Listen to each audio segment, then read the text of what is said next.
We love Ed and his team. Not only is he a great personal friend, love Ed, and but he's an amazing real estate agent. We've been noticing things in our neighborhood recently, Ed, with a lot of homes. We see the moving trucks coming in. We see homes for sale. Yes. Okay, what's going on in the market these days? It feels like there's a little bit of movement, maybe a little bit more than typical.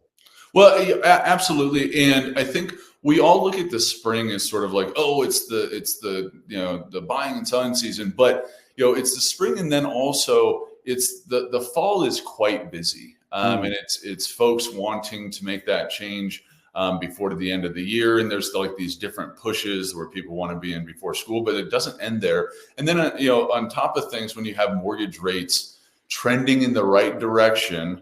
And sort of this soft landing is key. And we're getting some really key employment data this Friday, so we can talk about it next week.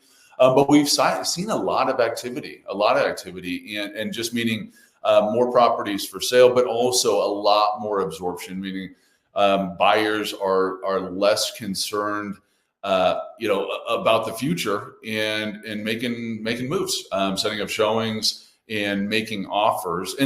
And we talked about it a few weeks ago.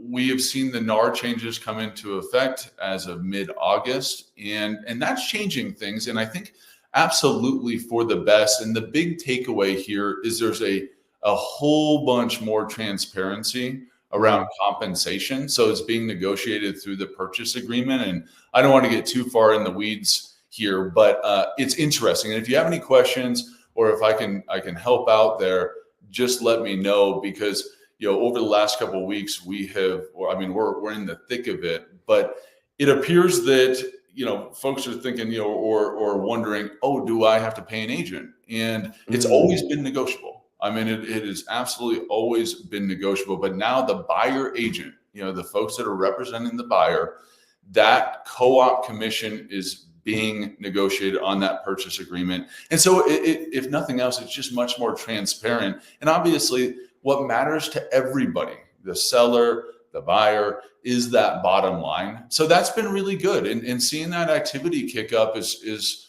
really good. We expect the Fed to cut rates in September and then again in December. We'll see what the actuality is. And that would be like, I think it's like mid-September. So like a week and a half away. And although the feeling is that it's already baked into the mortgage rates, you would see the market go on a run right then, especially if we get like a half point cut versus a quarter point cut. All right, Ed, you're at the absolute best. People can reach out at edprather.com. That's edprather.com.